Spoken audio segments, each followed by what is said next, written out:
Okay, colleagues, we're just going to give it 1 minute before we get the meeting underway. I appreciate your patience.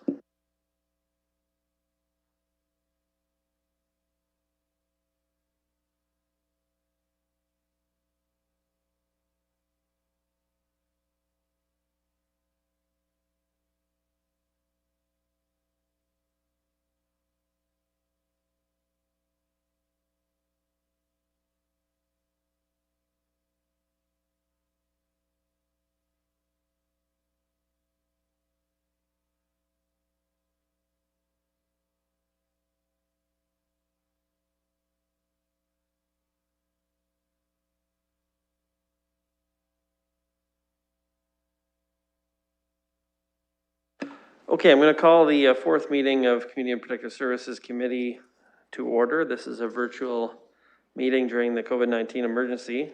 City Hall is temporarily closed to the public for in-person attendance at standing committees and council meetings. Meetings can be viewed via live streaming on YouTube and the city website. I wanted to say that the city is committed to making every effort to provide alternate formats and communication supports for council, standing or advisory committee meetings, and information upon request. To make a request for any city service, please contact accessibility@london.ca or 519-661-2489, extension 2425. To make a request specific to this meeting, please contact cpsc@london.ca. I'll look to colleagues to see if there are any disclosures of pecuniary interest. Just raise your hand on the Zoom if you have a pecuniary interest. Okay, I don't see any. That brings us to the consent items, colleagues. I know that item 2.2, someone would like to pull that to talk about it separately. Of the remaining items, any other items that you'd like to have pulled out of the consent agenda?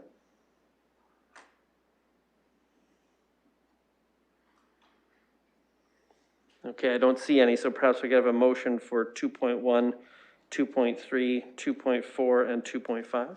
Moved by Councillor Lewis, seconder.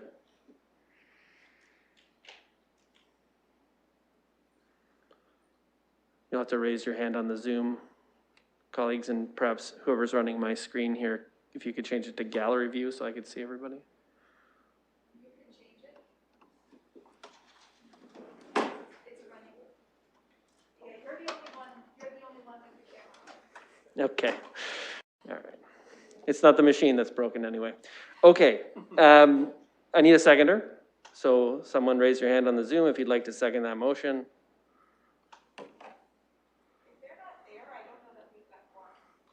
Yeah, we're going to confirm that.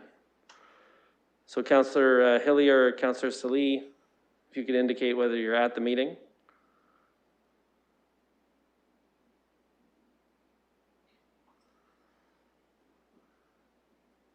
Okay, so we're going to just take a little pause because if we don't have quorum, oh, there's Councillor Hillier.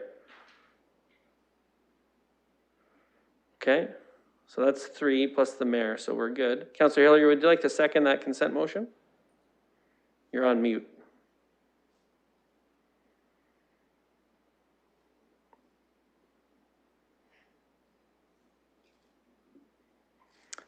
Mayor Holder.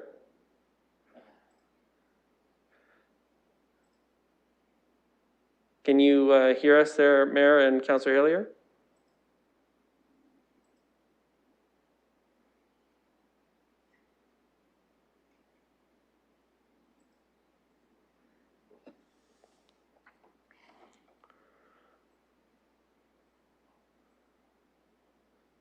Okay, I'm just going to check with the councillors who are on the meeting virtually. If any of you can hear us and you're interested in seconding the consent motion, let me know. And if nobody is responding, we're going to investigate why you can't hear us.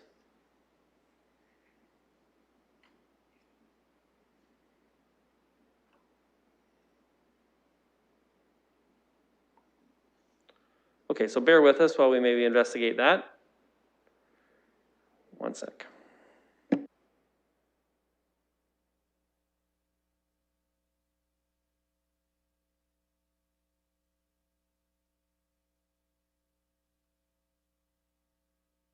I'm just going to check with various staff who are on the call. If you can hear the audio, could you raise your hand on the Zoom?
Can you hear me now? We can hear you. Can you hear us? Yes, I can. Perfect. Okay. Okay, we're going to try and sort it out. Other people, I don't think, can hear Councillor Hillier, so just bear with us. For the record, Chair, it's Ed here. I can hear you fine. Have you been able to hear us this whole time or just now? I heard the clerk just before your comments there, so Okay. that's all I've been listening to this point. Okay, so I think we're going to assume that nobody really could hear what we were doing from the start of the meeting, so we're going to just hit the do-over button and start over. So, yeah, this is the fourth meeting of the Community and Protective Services Committee. I'm going to call it to order, as I did 7 minutes ago, but without quorum. And this is a virtual meeting during the COVID-19 emergency. City Hall is temporarily closed to the public for in-person attendance at standing committees and council meetings. Meetings can be viewed via live streaming on YouTube and the city website, sometimes with audio. The City of London is committed to making every effort to provide alternate formats and communication supports for council, standing or advisory committee meetings and information upon request. To make a request for any city service, please contact accessibility@london.ca or 519-661-2489, extension 2425. To make a request specific to this meeting, please contact cpsc@london.ca. I will look to see if there are any disclosures of pecuniary interest. Just raise your hand on the Zoom if you have one to declare. I don't see any. Okay, that brings us to the consent agenda. Councillor Lewis had indicated he wanted to pull item 2.2 for separate discussion. Any of the other items from the consent that colleagues would like to pull out of the consent agenda? Otherwise, Councillor Lewis has indicated he's willing to move 2.1, 2.3, 2.4, and 2.5. Okay, Councillor Hillier has indicated he's willing to second. Any discussion on the consent items that are in that motion? The report from the Accessibility Advisory Committee, the sign bylaw amendment, the strategic plan variance report, or the Eldon House bylaw changes? Okay, I don't see any. I'm just going to say a couple things. One, glad to see the Accessibility Advisory Committee had a meeting. Hopefully we're on a good track with the advisory committee there. Second, I'm glad to see just one item in the variance report. You know, there's a lot of items in the strategic plan that would come through this committee, and to just have one that's behind and really for reasons we can't control at all, I think is very good. And I want to say thank you very much to the staff who are pushing those ideas forward. I'm going to open up the vote if there's no comments. Okay. Chair, I do not have access to eScribe, but I will vote yes. Thank you. Thank you.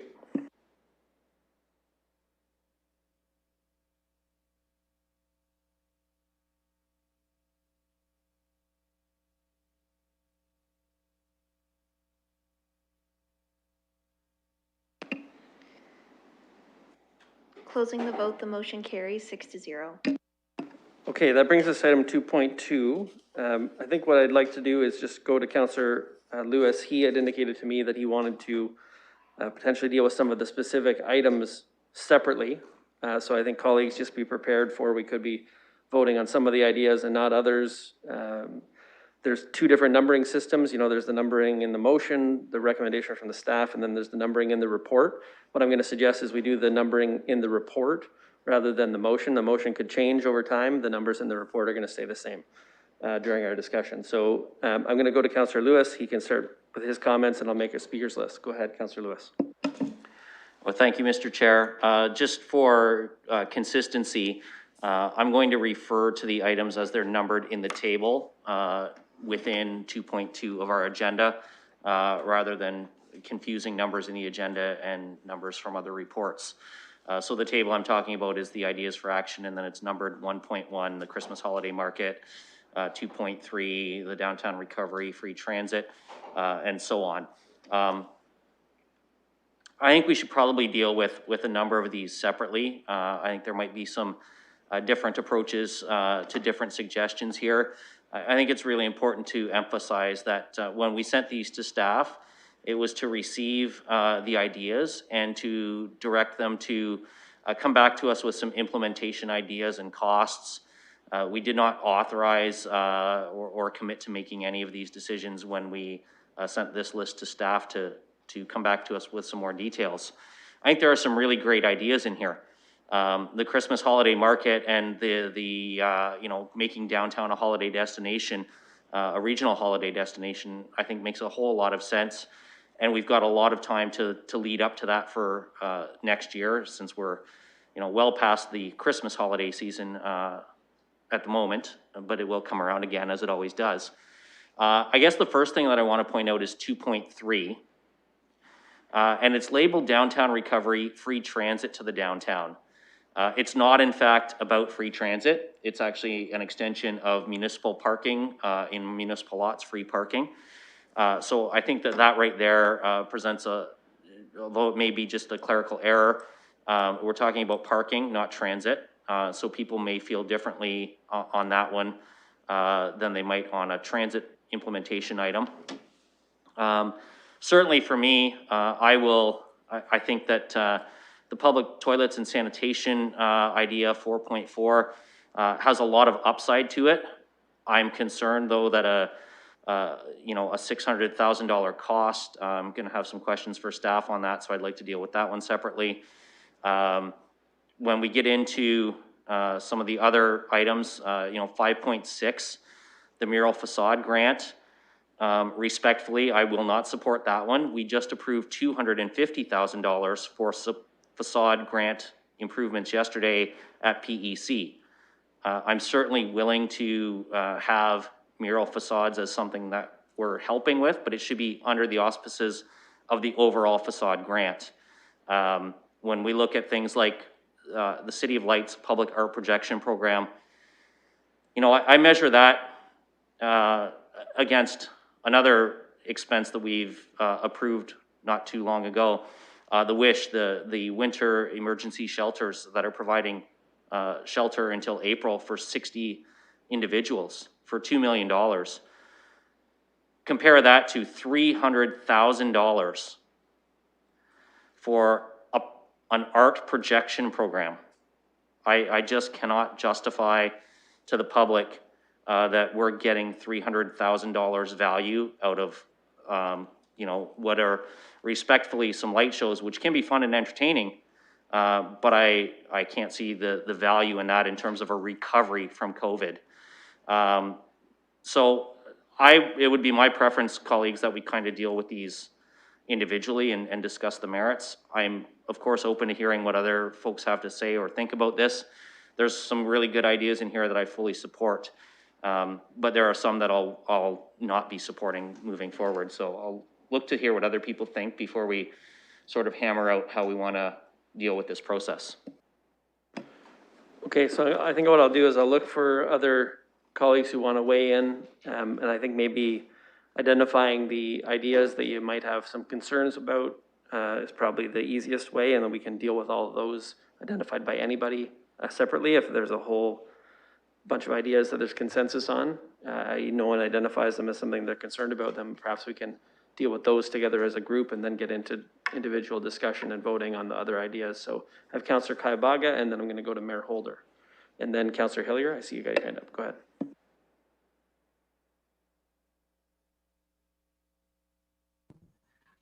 Thank you, Mr. Chair. I don't want to discuss the items yet. I just want a list of the ones that Councillor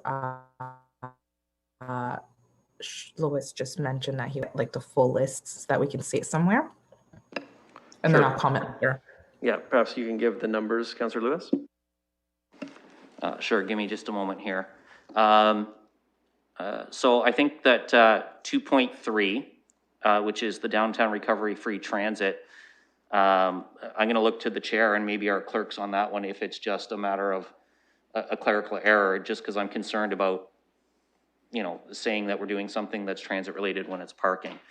The other ones where I certainly have some questions and maybe support partly or in whole or not at all. 4.4, the public toilets and sanitation, I need some information from staff.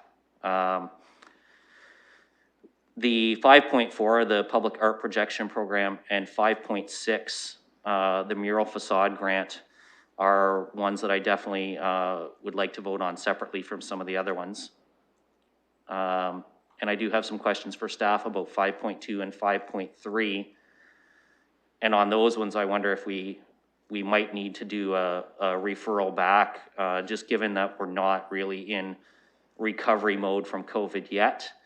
And we've there's some earmarked dollars in there for these things, but when and how we can do them has a giant question mark right now. So other things like the support for the National Child Care Framework 4.7, I think that's a really easy one. So that's, I guess I'll just run down the list again. 2.3, 4.4. Point of order, if I can, Chair. I apologize. Could I just ask through you for Councillor Lewis just to indicate for the benefit of the public, but also for the list that we're working on, just to name what those, as you did in the first four, what exactly those are, please? Certainly. 2.3, downtown recovery, free transit to the downtown. 4.4, public toilets and sanitation.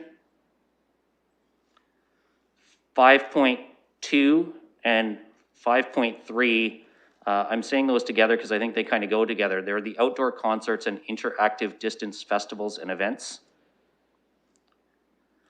5.4, City of Lights Public Art Projection Program. And 5.6, Mural Facade Grant. Councillor Kaibaga? Thank you. That's very helpful. So are you, Mr. Chair, looking to get everybody's list of items that they want to remove or debate or vote separately before we put in comments, or are you looking to get comments now or discussion? Yeah, so I had said that identifying if there's any other ones that people have concerns about, I think is probably the easiest way. Then we can deal with the ones that nobody's raised any concerns about first, and then we can get into the debate on the specific areas where people do have concerns. I will wait it out then. Thank you. Okay, I've got Mayor Holder, and then I have Councillor Hillier, and then Councillor Salee. Go ahead, Mayor Holder. Thank you. Councillor Kaibaga asked my question, and I'm fine with that for now. Thank you. Councillor Hillier. Thank you. Yes, at the Civic Works Committee meeting today, they pointed out that the construction projects 1 and 2 will be running simultaneously, and they won't be completed until September of 2021. I'm just wondering, looking at some of these projects, has that been taken into account? Okay, when we get to the sort of general discussion, I think we'll deal with that question. We'll get an answer for that. Any ideas that you've got concerns about that you want to pull out for separate discussion? Sean Lewis has already pulled them. Thank you. Okay, Councillor Salee. Thank you, Mr. Chair. Would it be now a good time to direct some questions that I have to staff regarding what's being pulled, or do you want me to come back? I guess they're directed probably to Councillor Lewis and staff. No, I'm just looking to see which ones people want to have pulled out separately. So if you don't have any other ones you want to pull out separately, we can stop that process now and deal with all the ones that nobody has any concerns with. Sure, just put me on the list to speak at that point then. Thanks. Okay, great. So it looks like 1.1 which is the Christmas holiday market. 2.4, the regional holiday destination downtown. 3.2, self-employment exploration training for the unemployed. 4.1, increased focus on addressing food insecurity. 4.7, support for national childcare framework. And 5.5, the London Mural and Art Walk. And 5.8, the develop an app with augmented reality for scavenger hunts. Nobody has any concerns with any of those. So is there a mover for those ideas? Mayor Holder, seconder, Councillor Hillier. Okay, general discussion about those ideas, and I think we'll go to get an answer to Councillor Hillier's question just off the top about the interaction of some of these ideas that are in the core and core construction projects. And then I see Councillor Kaibaga, you're next on the speakers list. So staff, would you like to weigh in just on the general issue of construction in the core and recovery items that also impact the core? Yeah, through the chair, we've discussed construction projects. Certainly they'll have some limitations to some of the projects that are there, as will COVID and restrictions that may occur, but we are aware of the projects and have them in consideration.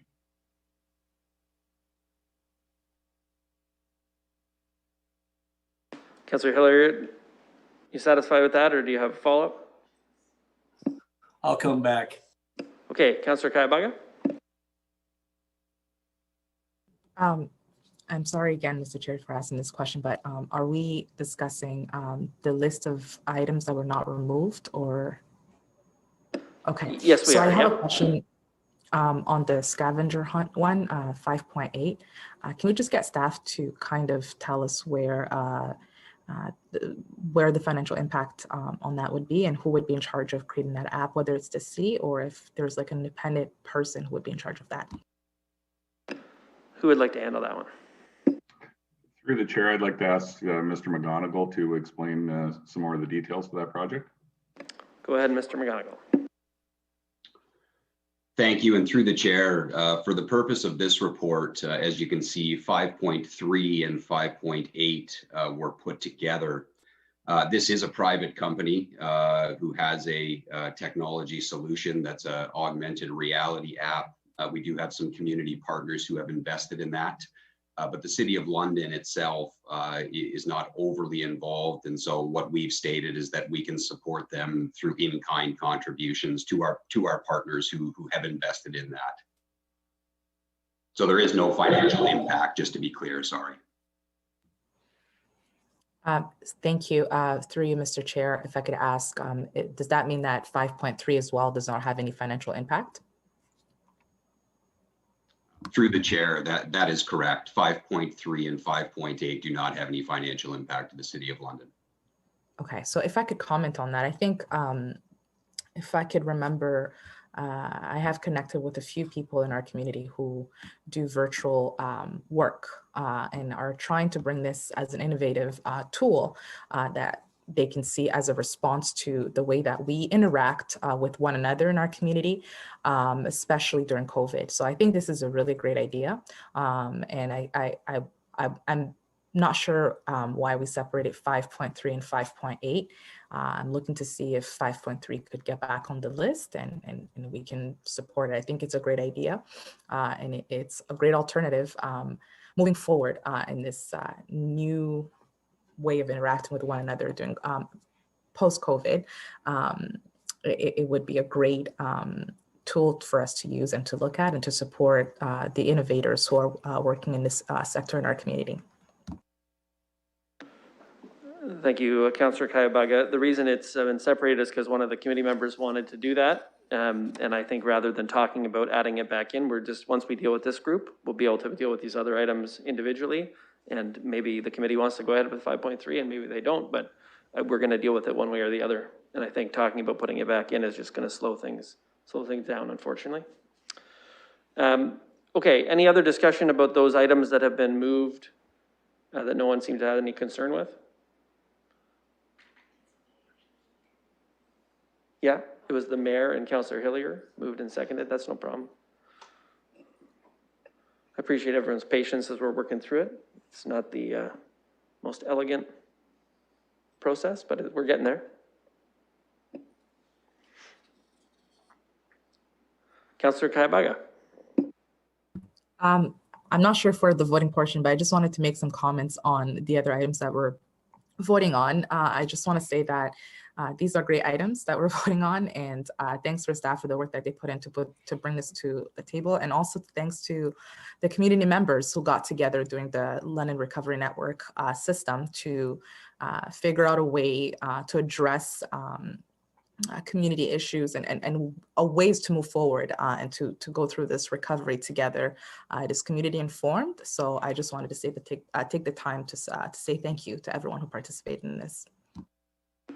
Very, very well said. I don't have any other speakers on the speakers list. I do want to say that in particular, the recommendation around childcare, I think it's really important. It certainly came through very clearly in the working group that was looking at that, the priority action table that recommended that this is an area that is extremely important, and we've seen the impact of disruptions to childcare in particular throughout the pandemic, and the disproportionate impact that has on women in particular. So I wanted to say, you know, I think the community has done a really good job trying to identify a number of things across a whole range of items. We've just got the ones that come to our committee in front of us right here, but there's a whole bunch of really great ideas that are going through all the standing committees now. And I do think that the community has done a good job of identifying some good ideas. Councillor Van Holst, were you looking to weigh in on this grouping of ideas? Yes, thank you, Mr. Chair. And through you, I want to acknowledge the committee for recognizing the importance of food security. You know, the Food Policy Council has been focusing on that issue recently, and so I think it's apropos that we've supported that as well. Thank you. Okay, I don't see any other comments, so we're going to open up the vote on those items. We'll make sure everyone has got time to see exactly what items are being voted on. Just check that against what you're voting for or against. Chair, I move the motion. I will vote yes.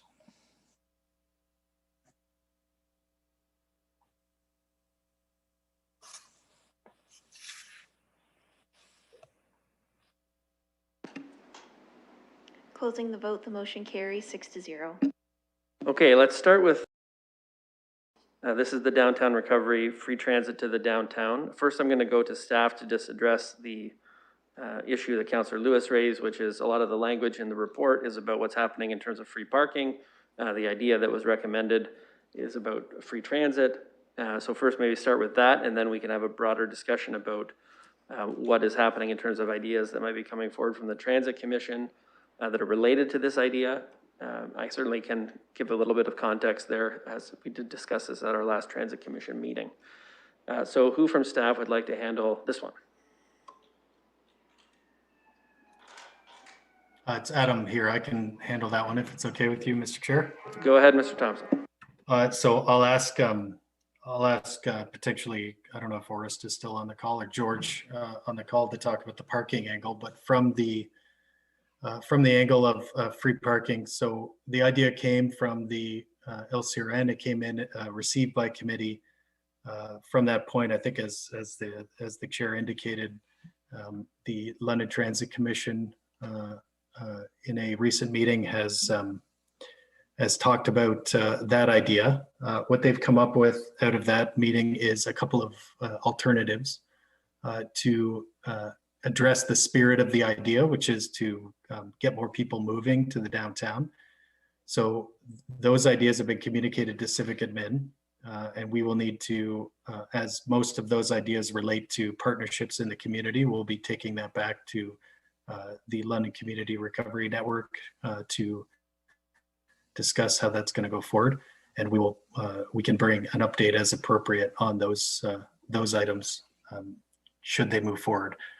I will just say that when the idea came in, members of the committee have access to the LCRN report that was prepared by the community, and in the description of this item, the members of the LCRN talked about a little bit more detail in the description about the spirit of the idea, which is getting more people moving downtown. So in response, Civic Administration looked at looked at a variety of other ways to encourage more trips to the downtown.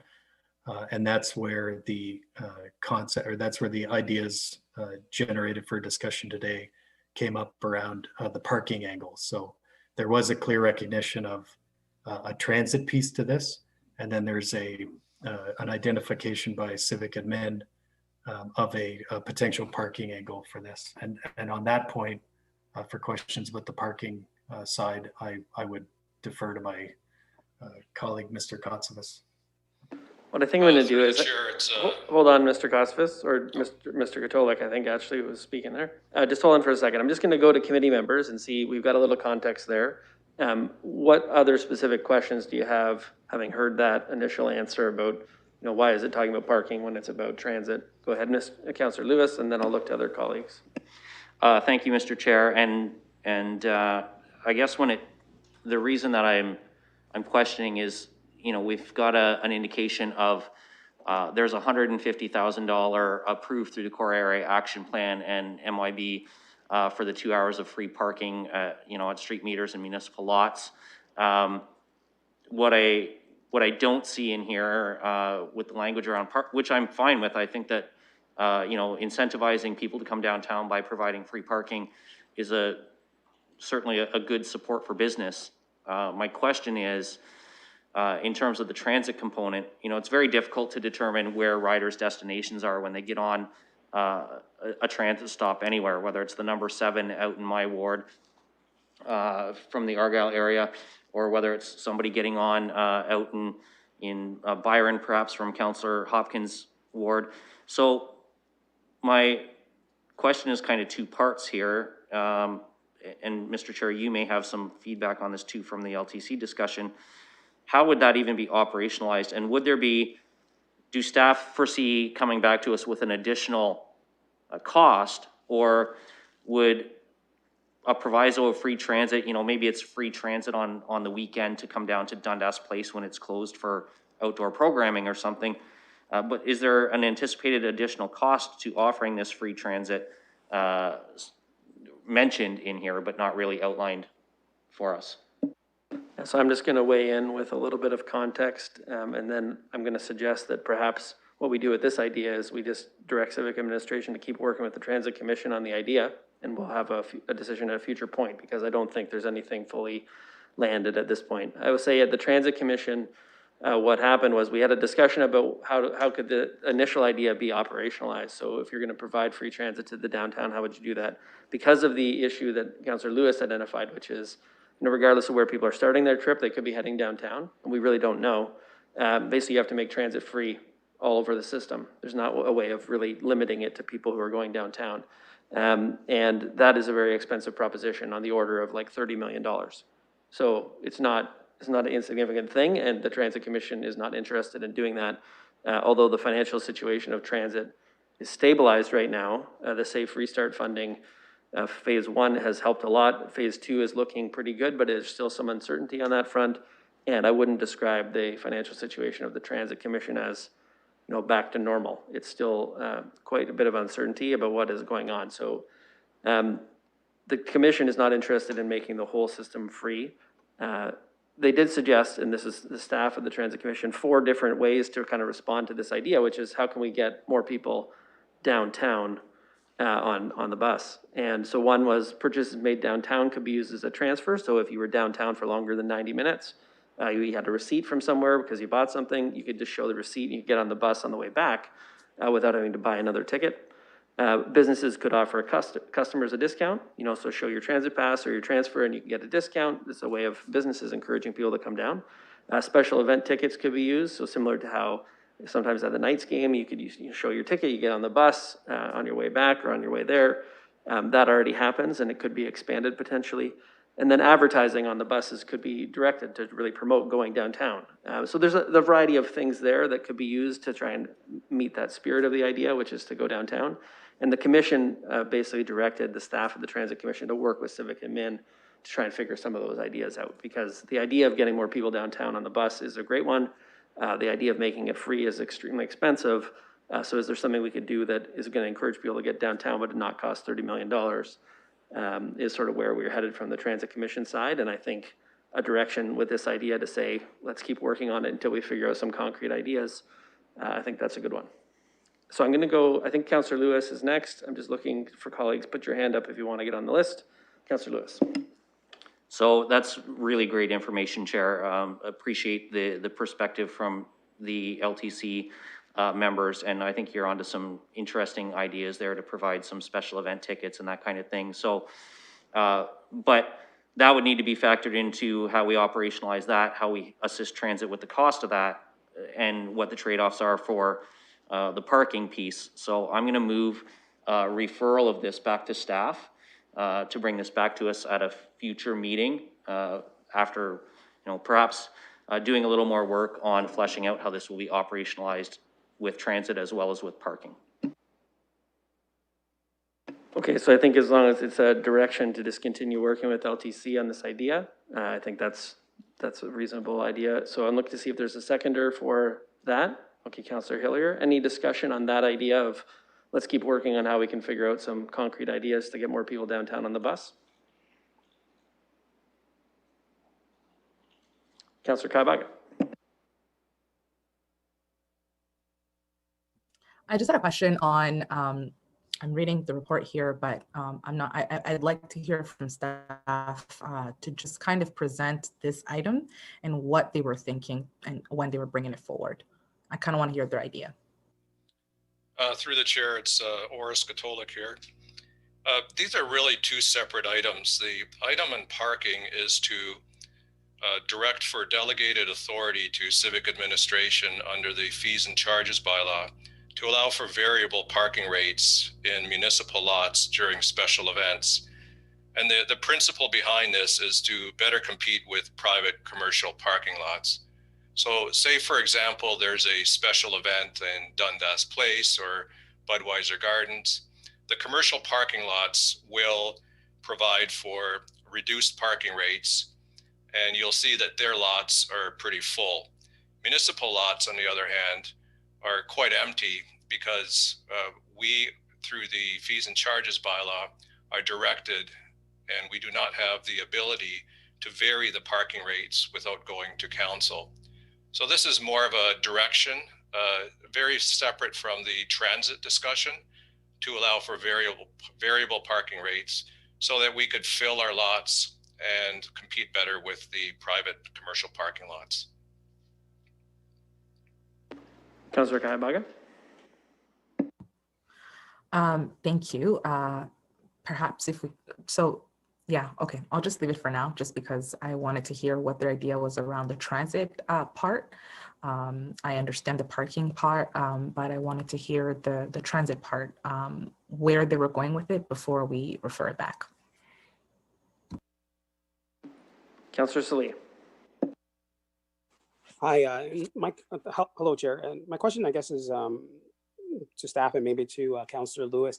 Do we necessarily need to defer this motion to achieve the fact that, we want to continue to engage with the LTC? Can we not pass what's before us, and then those conversations could continue to happen? And I guess to ask the staff, if we're deferring it, are we slowing down possible implementation of it? And is it just possible to kind of do both things at the same time, implement it and still have some of those head in the direction of implementing it and having those conversations with LTC? So through the chair, hopefully maybe Councillor Lewis and the staff can comment. So just before I go to Councillor Lewis and staff, I just want to clarify, we're not actually referring it back. We're just saying keep working with the Transit Commission on the idea of getting people downtown on transit. So, the Transit Commission has basically said no to making transit free for everybody because it's too expensive. So let's look at other ideas that will still accomplish the same objective. We have the separate thing, which Mr. Katolik has just addressed, which is separate from the recommendation about making transit free down to downtown. Staff are suggesting there's this other idea we could do around parking. And so, that didn't come from the Community Recovery Network. That just came from staff as a sort of related thing about getting people downtown in a different way. And I think once we've decided what to do with the transit part, and I think the direction that Councillor Lewis has suggested is let's keep working on it and not make a decision right now, but see what we can get that's more concrete around transit. We might be dealing with this at our very next meeting, for example. You know, they could figure it out in the meantime, and we'll have a separate report and we can deal with it then. So that's sort of where things are. The parking issue, you know, we could deal with it at this meeting, I suppose, or we could have a separate report on that from staff with a bit more detail about what it is they're proposing, and deal with that also separately, because I think it is quite confusing to have the idea that's about free transit to be about parking. And Councillor Lewis started his whole comments about that. And maybe the cleanest way of doing it is keep working on transit till we figure out something we want to go ahead with, and bring this parking idea back separately so we can deal with it outside of the community recovery network. Because I think it's a reasonable idea, but I think people want to see a bit more detail about it, and it didn't come through the recovery network directly as a recommendation. So those are two things that we could do. Councillor Slee, do you have a follow-up? Yeah, so I guess I guess I don't need my question answered. I think you did that. As long as I guess Councillor Lewis is in agreement with what your statements are, because it sounded as if he was hoping to defer or refer something. So as long as that's the case, then I'm good and I don't need any comment. Let's check with Councillor Lewis. Well, Mr. Chair, I'm happy to say you interpreted my thoughts quite well. I don't want to deal with this parking idea when it's coming to us under the title of transit. So I would like that to come forward to us in a different process, not as part of the community recovery network, and to have staff just directed to keep working with LTC. Okay, hopefully the clerks are keeping up with what we're saying. Okay, Mayor Holder, Councillor Slee, are you good? Your hand is still up? Mayor Holder, Yeah, go ahead. Thank you, Chair. Look, I think clearly these are two separate items. I think the issue about transit to the downtown and ways to deal with that, I think you've articulated that quite well. That isn't necessarily free, so it can be misleading by its own. Otherwise, I'd be compelled to have to not support it. But I think on the issue of the parking, bringing that back to us with cost implications and the pros and cons of it, I think would be very helpful. It may be a direction we go down, but I think what we need to have is I think we need to have a broader information to be able to make the appropriate decision. So I don't have any issue with referring that back. And if that was a motion that was on the table that required a second, I would do that. Okay, well, there seems to be a fair amount of consensus that we should have a motion to direct staff to keep working with the Transit Commission on getting people downtown on transit, and also to have staff report to us again at a future meeting about this variable rates for parking around special events. So I'm going to assume that Councillor Lewis, in fact, wants to move both those things. He's nodding. That's good. There's a seconder for that. Mayor Holder. Okay. Any further discussion on that? And if not, we'll open up the vote and we'll dispense with this item for now. Okay, let's open up the vote. Chair, I'll vote yes.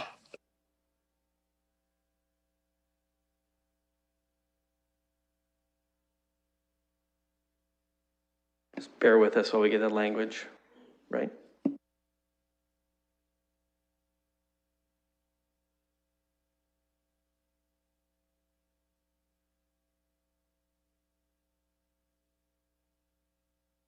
Okay, so we're going to vote on the first part, which is continue working with the Transit Commission. That was actually moved by Councillor Lewis and seconded by Councillor Hillier. We're going to deal with that. Then we're going to do the referral back for the second report about the parking and the variable rates.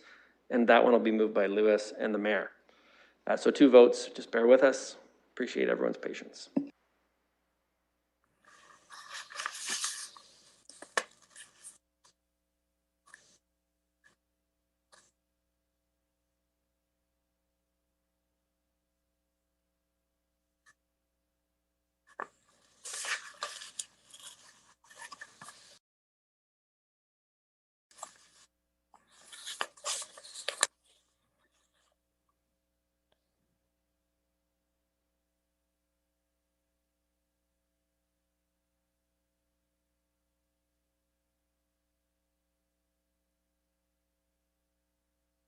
Okay, that's up on the screen now.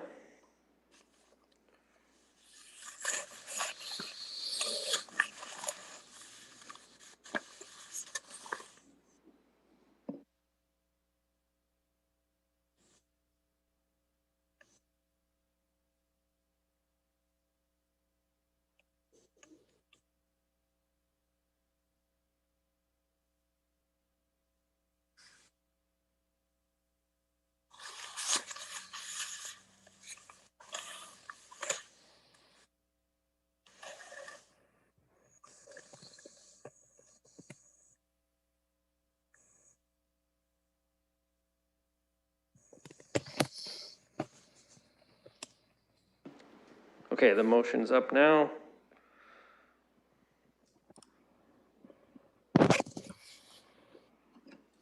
I'll vote yes, Chair.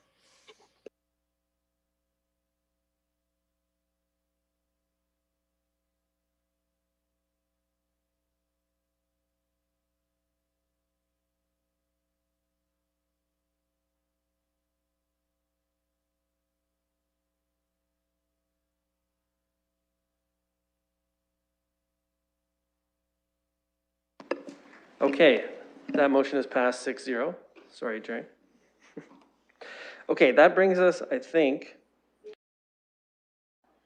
the second part of the motion, which is just the second report about parking and the variable rates. So that one was moved by Councillor Lewis, seconded by Mayor Holder. We're going to get that up on the screen and then we'll vote on that as well.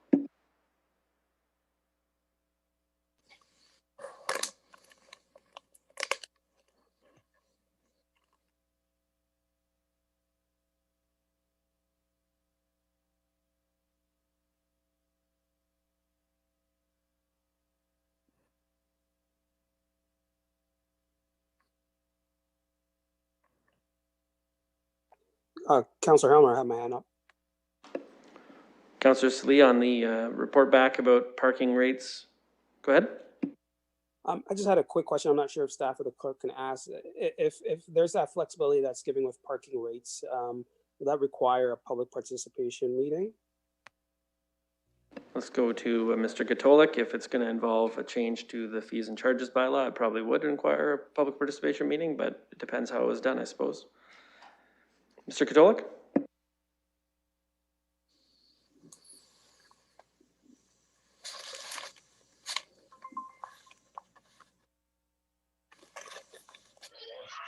Through the chair, it's George Kostas. I'm not sure what happened to Mr. Katolik, but yes, it would be through a public participation. Councillor Slee? Yeah, nope, I'm good. I just assumed probably the private parking lots would probably have something to say. Okay, the motion's ready. We're going to get it up on the screen.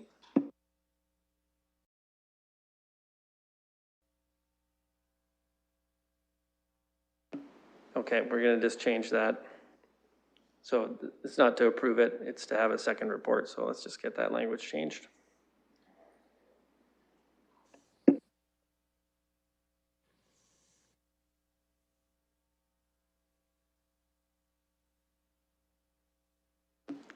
That's right, they're both being referred.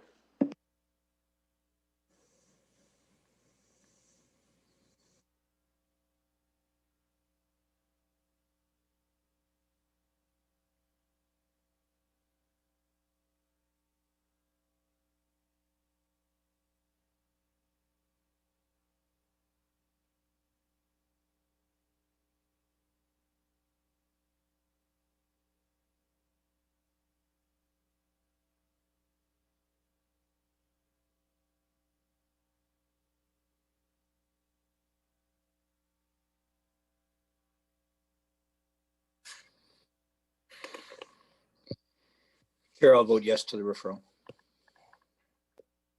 We're almost there, 1 sec. Yeah.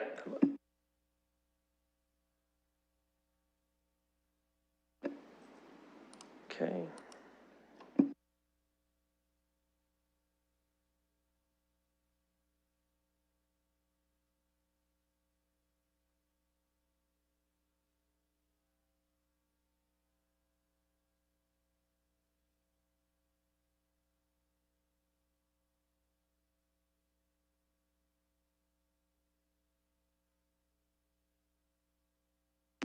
Closing the vote, the motion carries 6-0. Us to public toilets and sanitation. Just to give a preview of what we've got left, we've got 5.2 and 5.3 with which Councillor Lewis had kind of grouped together, so we might be able to deal with those together. Then 5.4, which is the public art projection, and then 5.6, which is the Mural Facade grant, just in terms of what's left in this grouping of recommendations. So public toilets and sanitation, let's just get into some questions first, just off the top, general questions about what's going on with this item, and then we'll look to see if there's a motion anyone wants to make. So Councillor Lewis, and then I'm going to go to Councillor Kaibaga. Thank you, Chair. I'm going to start by saying in principle, I fully support what's being recommended here. I think that, you know, in a city of our size, having some 24-hour toilet and sanitation facilities in the downtown core really does make a lot of sense. My question through you, Chair, to our staff really focuses around the price tag and the locations. And so I'm just wondering if staff could comment on why these two particular locations are the ones recommended. I believe the field house isn't 100% operational yet, although I know work's being done on it. And then in terms of the cost, what would be the appropriateness when this funding runs out through the money that we've set aside for COVID recovery, in terms of funding this in the future, if we decide to keep it in operation through something like assessment growth? And as I said, I think in a city that is growing like ours is, 24-hour washroom facilities are part of growing. You know, and if you're in a town of, or a village of 500, you might not need that, but in a city the size of London, I think it's a perfectly reasonable expectation for folks to have. So if staff could comment sort of on if it's a success, where future funding might be sought for this, and why these two particular locations. Who would like to handle that one? Mr. Stafford? Yes, through the chair. Thanks for the question. The funding basically was developed around the cost of a casual summer type employee, along with security in both locations. The locations were chosen as a focus on the downtown core, and an area to attract people to come downtown was part of the focus of this. And as people are, you know, have been to a restaurant or been to a festival or been to an event, or just want to come down and see the lights, as we talk about lights later on and projection art and different things, that there'll be washrooms in the core for them to attend. The Dundas Place Fieldhouse is roughly a month away, maybe a little bit longer than that from being opened. And Victoria Park is certainly in our feature park here, right in the heart of the core. The numbers that came up with are an estimate, certainly. They're a fairly accurate estimate, but there will be less cost because there is budget to have some staff at the Dundas Place Fieldhouse for certain hours, but these are extended hours. Same with Victoria Park. So certainly during festivals and other times, the washrooms are open at Victoria Park, but this allows for extended hours that were asked for. We made mention in the report of several other washrooms that are open, not on a 24-hour basis, but open in parks while the amenities are open, as well as some public opportunities that exist in, you know, Covent Garden Market and Library and others. So that's what the report talks about. It talks about places that we have already. We do believe that security is an issue that needs to be addressed, certainly in the short term at least, that there would need to be security at these facilities, especially if we go 24 hours. We're only looking at the 6 a.m. to 10 p.m. And the reason for that is the current parks bylaw. So we modeled that after that. That's where we come up with that number, but certainly if we go to a 24-hour number, it goes further. If the pilot program lasts longer, we indeed would have to come back and propose during the multi-year budget process, or there may be other opportunities as you suggest from assessment growth. And I will ask our finance team here to address that, but that certainly could be something that we would look at as well going forward. But right now it would be coming forward in the multi-year budget process if the program ended up going further.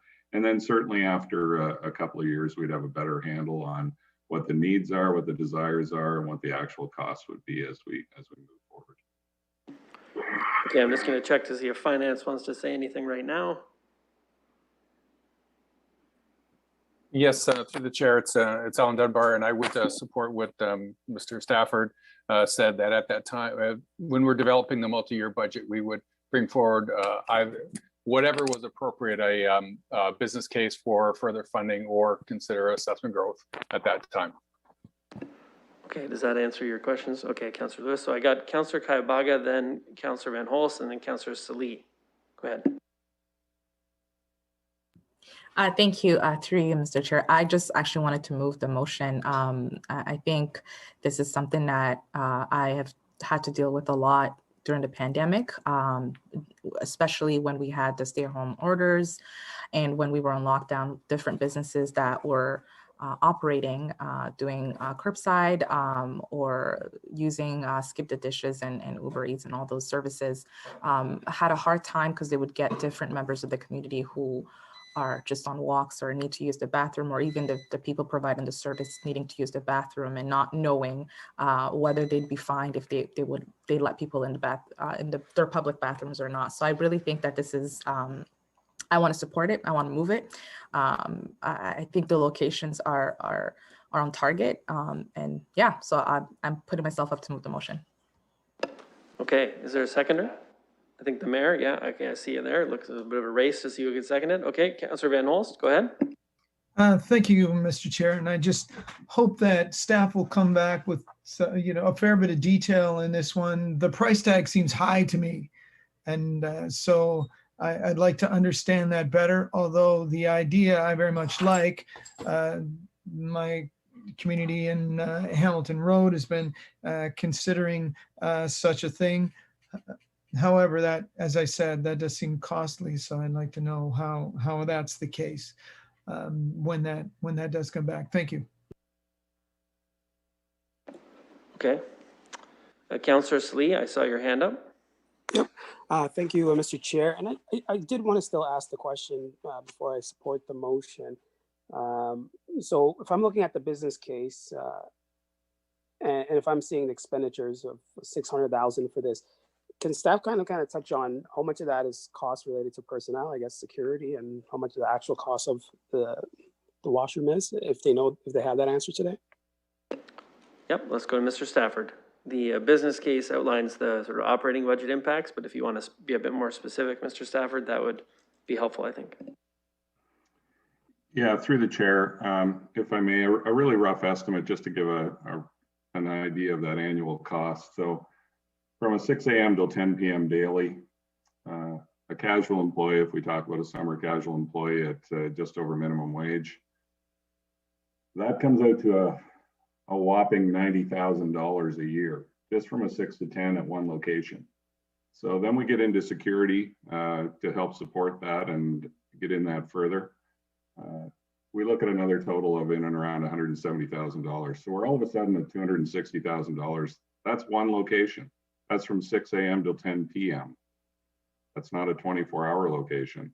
So where we get into the other $300,000 a year is just a little bit more to that as we add Victoria Park. And as we separate out some of those sort of basic costs, those are because we already have some money set aside for some staffing at the Dundas Place Fieldhouse during some of those hours when things get up.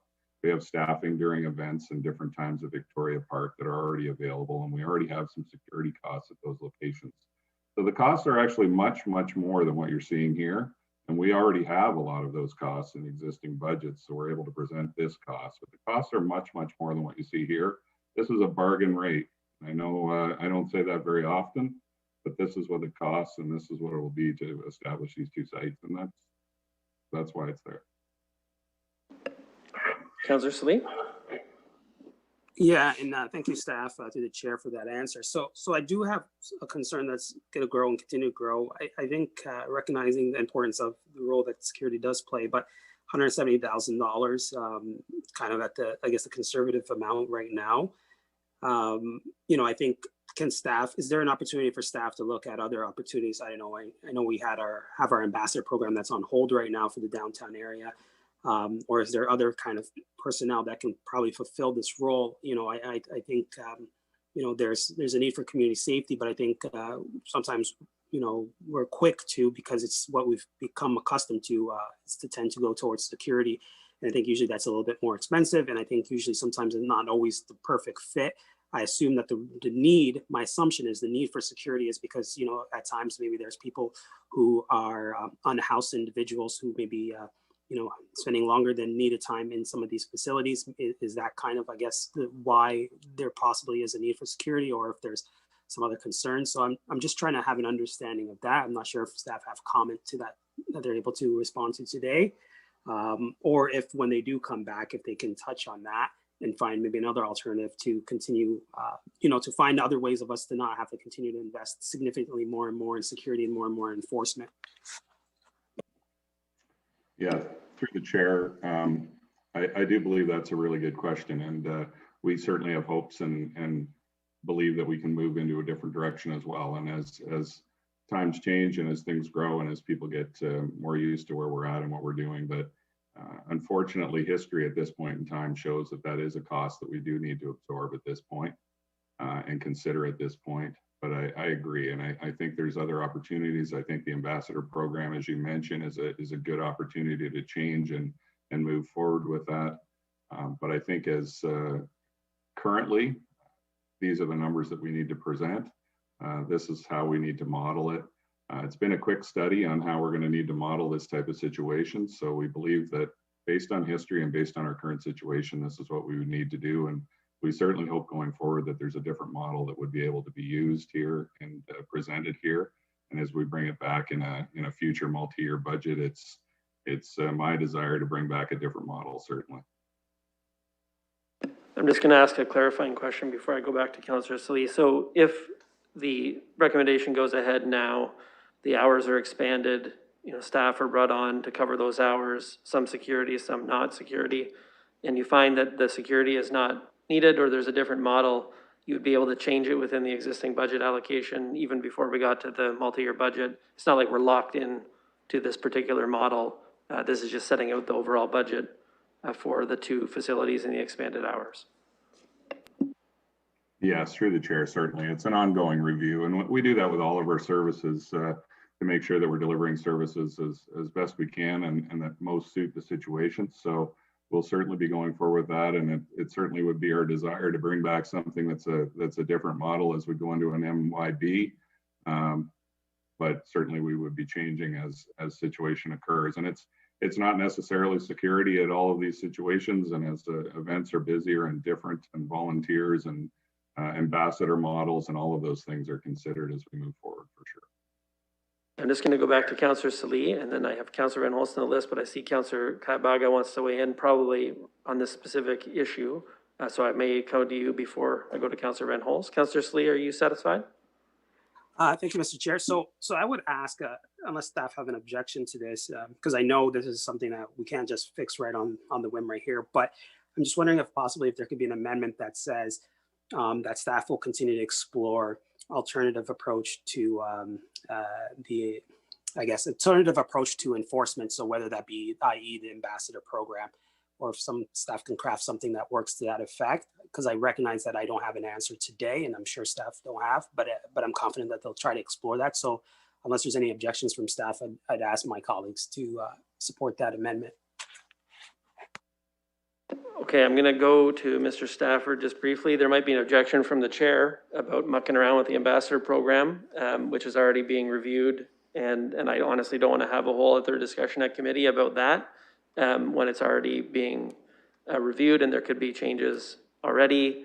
And we're talking about this very specific idea, but let's go to Mr. Stafford and then we'll come back whether. Just as a point of order, just so I can clarify, I was just saying it as an example. I wasn't saying to muck it up or connect the two. So I retract those comments about the ambassador portion. Thank you. Mr. Stafford. Through the chair, we have no objection to talk about a review and of the model that we present here. We do that regularly, so I have no objection to doing that. Okay, is there a seconder for that amendment that's been suggested by Councillor Salee? I'll support that. Councillor Lewis is seconding. Okay, any discussion either on that amendment or the general recommendation? If not, I just wanted to say very briefly from the chair, and I'll come to you, Councillor Kaibaga, just right after that. I think there are a number of things that were really revealed by the pandemic, and our reliance on sort of quasi-public washroom facilities was very clear. I remember we had an early discussion at the Transit Commission about how are the transit operators going to be able to go in and get into washroom breaks, because they had been relying throughout the entire transit system on access into restaurants that were close to bus stops, other businesses that were open. And when those businesses started to shut down, and restrict access into the washroom facilities, it almost paralyzed the transit system because we couldn't have people out there for hours and hours on end with no ability to go into, get breaks. And similarly, for people who are just out and about on their regular day, it's a pretty easy thing to pop in, you buy something, you get into the restroom. Like there's a lot of things we took for granted in terms of washroom facilities, not just in London, but I would say generally in North America. And all of a sudden those facilities were not open anymore and not as easily available. And so I think this kind of initiative is really important in the core. I actually think that the problem is very large. And so this, I think, I know it's a substantial amount of money, but it's really just starting to chip away at the problem. And I think it's actually quite a large one. And I think it's important for the recovery and making us more resilient.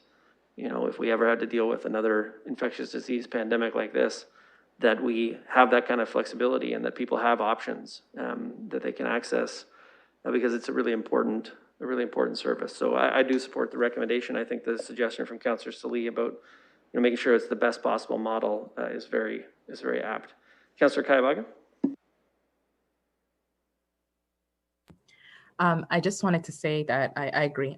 The only thing I wanted to add was perhaps going forward, looking at including the Old East area a boundary for bathrooms as well, because it is sort of part of the downtown and it's a place that is frequently used by a lot of people as well. If we were to have a third location, I certainly would support one being in that area, but I think right now we've got the recommendation in front of us.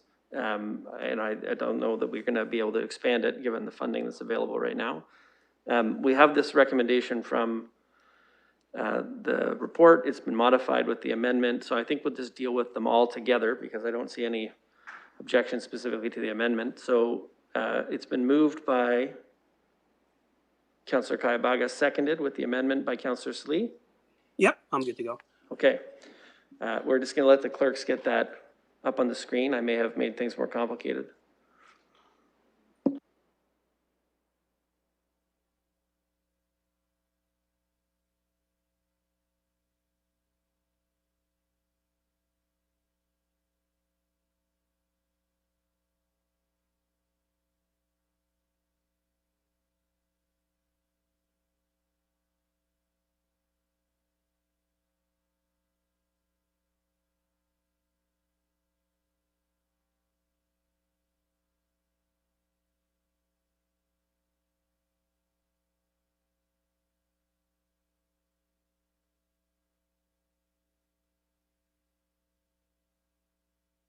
Just while we're waiting for the clerks to work up the language, if you do have any amendments that you're thinking about, now would be a great time to write them down and fire them off to the clerks for any of the future items.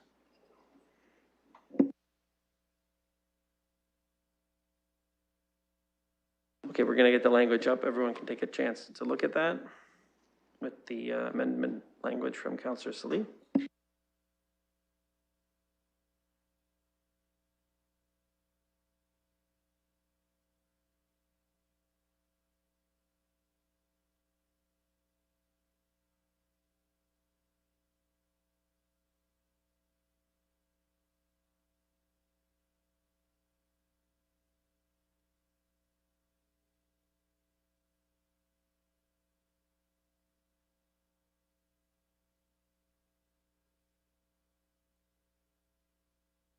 Okay, so it says the implementation of item 4.4 be approved with the inclusion of investigation of alternative approaches to enforcement. Okay, we're going to open that up for a vote.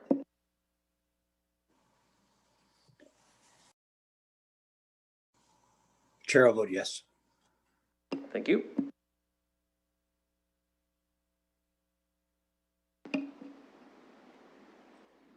Closing the vote, the motion carries 6-0.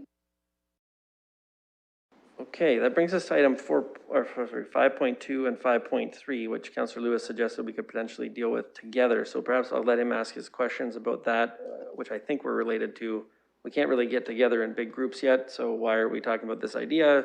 I'll go to him, he can ask his questions, and we'll get into discussion from other committee members. Just flag me if you want to get on the list. Go ahead. Thank you, Mr. Chair. And I'll start by saying I appreciate Councillor Kayavaga's clarification of the interactive distance festivals and events. from her perspective. I saw these more as tied to, you know, interactive distance things that were connected to real life activities. So that's why I thought that these two sort of went together, so that we were doing things that people who might not feel comfortable coming out to a public event could still attend through a virtual means. So that's why I thought these two things belong together. But I take her point very constructively that some of these may just purely be virtual events to get the community together, and that's not a bad thing either. But I do have questions about why, particularly at this point, you know, and I said this last night at PEC and I said it earlier today in this meeting, we're not really in recovery yet. And so we're earmarking some funds to potentially use this way, but I also wonder if we've had discussions with private sector partners in terms of how this impacts their ability to recover. You know, and I think about, you know, for example, the music hall. Are we actually spending public dollars to do events that may actually take customers away from that business when it's able to reopen? So I need some clarification from our staff in terms of discussions that have been had with community partners, with people in the sector, in terms of how these two things would interact. You know, the private for-profit outdoor concerts, are we actually taking away an ability for a business to recover by doing them through public funds and as a not-for-profit option? So I'm going to go to staff. It's probably Mr. McGonigal or maybe Mr. Stafford. I'm not sure who, but first of all, the timing. So like, when would an idea like this actually happen? And I'm sure it's tied to sort of what's going on with the pandemic. So if maybe deal with that first. And then the second piece, which Councillor Lewis just ended with, the interaction between private venues and private sector organized events and what we're talking about here, which is making more space available for events. Yeah, through the chair, I'll start, and Mr. McGonigal will chip in to get a little more detail, but it is a blend. It's a blend of both. It's ideas that have come forth by the community. So it's an idea to support outdoor concerts and outdoor activities and events that go on, and there will be some work with private partners to help do that. So some of the funding is to help facilitate. It's to help get things in play. I think an example of a really small thing, but it brightened up our downtown a little bit over the holidays, was some outdoor small concerts along Dundas Place, for example. And so that allowed some local artists some funding. We went through the Arts Council to provide some funding for some local artists to brighten up the downtown and get a little bit of activity there when things were before they shut down after Christmas. So it allowed for a little bit of something there, even though we couldn't do a big event or a big festival. And it was just a way to try and help brighten up some of the people that I think Grace kept a patio going, and some others that kept a patio going, and some new lights down there. And it just added to the downtown, while it also provided for some income to some of our local musicians. So this is a small amount of money to help support that, and to help do some different events, and to help some event organizers that may or may not want to get going. So this will be a way to help facilitate that and support that. And we certainly have our music office working on tables and committees and dealing with some economic recovery in that world as well, to understand what's going on in the industry. So it's certainly not to take away from private industry and private success as we move forward here, but hopefully to supplement it and create that entertainment district that we had talked about for many years, to create that downtown and that vibrant downtown. And I think much like many other businesses, as you support and advance and increase and have more events, it helps all the surrounding business as well. So it's certainly not meant to take away from business as they start to open up, but to supplement and support. And I'll hand it over to Mr. McGonigal if he has more to add to that. Thank you. And through the chair, what you can see in the report is civic administration has tried to broaden the context of outdoor concerts to include outdoor performances, as Mr. Stafford alluded to. Obviously, due to provincial restrictions, outdoor concerts other than a drive-in nature are something that currently aren't permitted. And so from our perspective, what we are trying to do is find opportunities to compensate artists and to add to the vibrancy of the core through outdoor performances and not necessarily outdoor concerts. When restrictions allowed, we can look at pivoting and changing that to outdoor concerts. But it is noted in relation to Councillor Lewis's comments around competition with private. Our general mandate from special events is to permit third-party requests to utilize our land.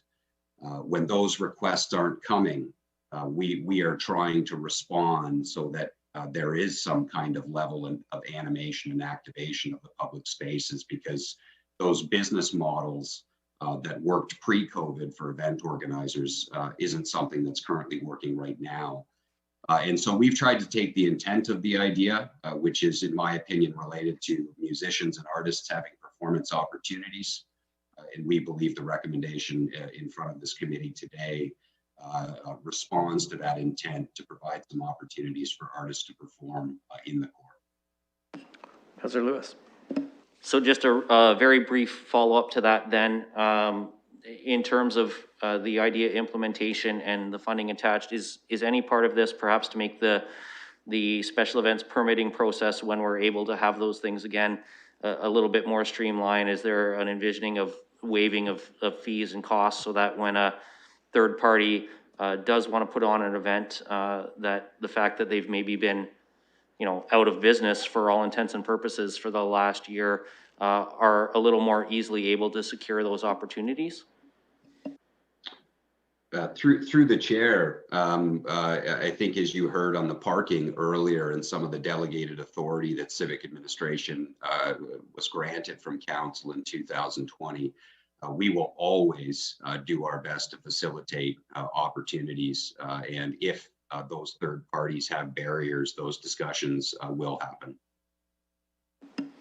Great. I really appreciate staff's answers on that. It makes it a lot more clear for me and much easier for me to be supportive of this now that I've had those answers.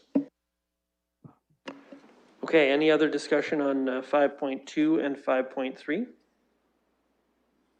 If not, is there a mover for those ideas?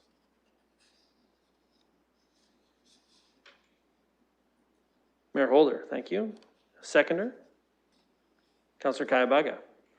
Okay, so let's get those up on the screen.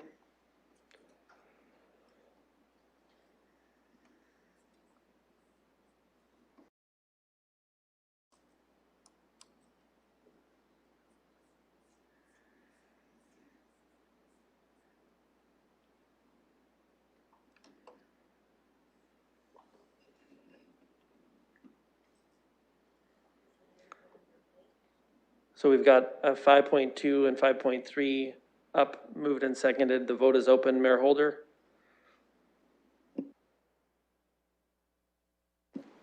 I'll vote yes, thank you.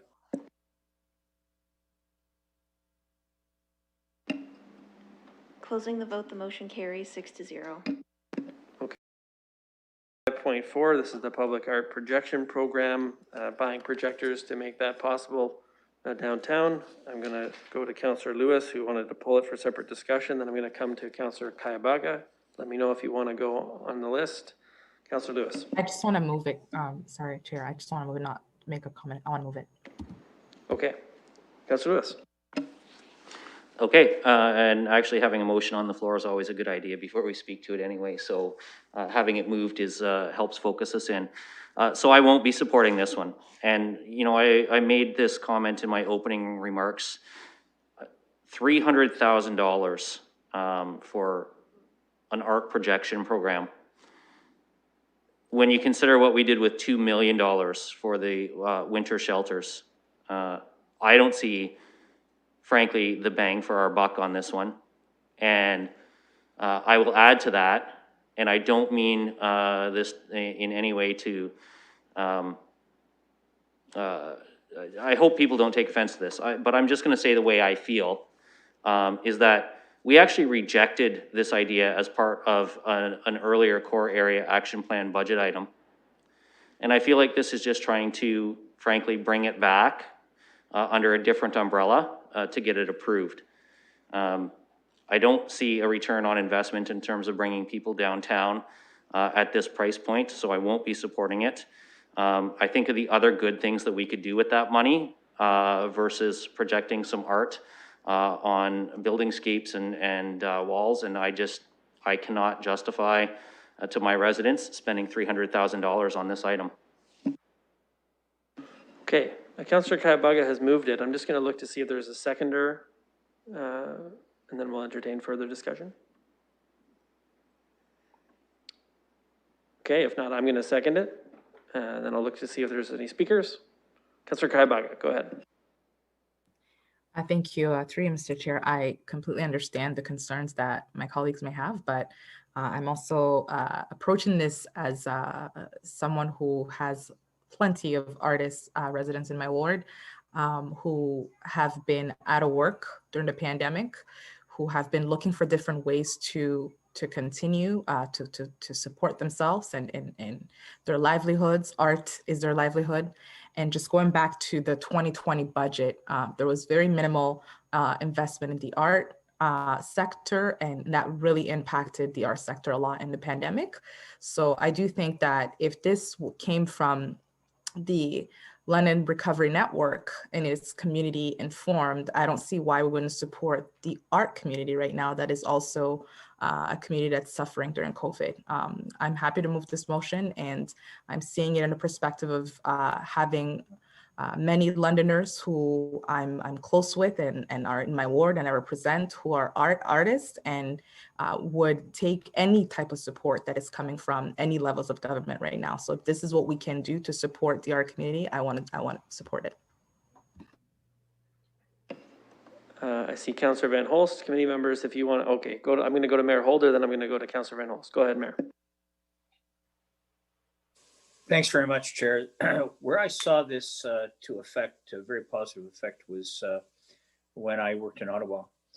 And they had, of course, they had the history of Canada through the, on the walls of the Parliament. And then, of course, they used it for different seasons and the like. But for those who know Parliament Hill, you will know that that's a very wide and several story tall series of buildings. It allowed for that. And so I find this an interesting medium. So I have a couple of questions, Chair, to staff, just to kind of, to the extent that they're aware, appreciating this came through the community outreach through the LCRN.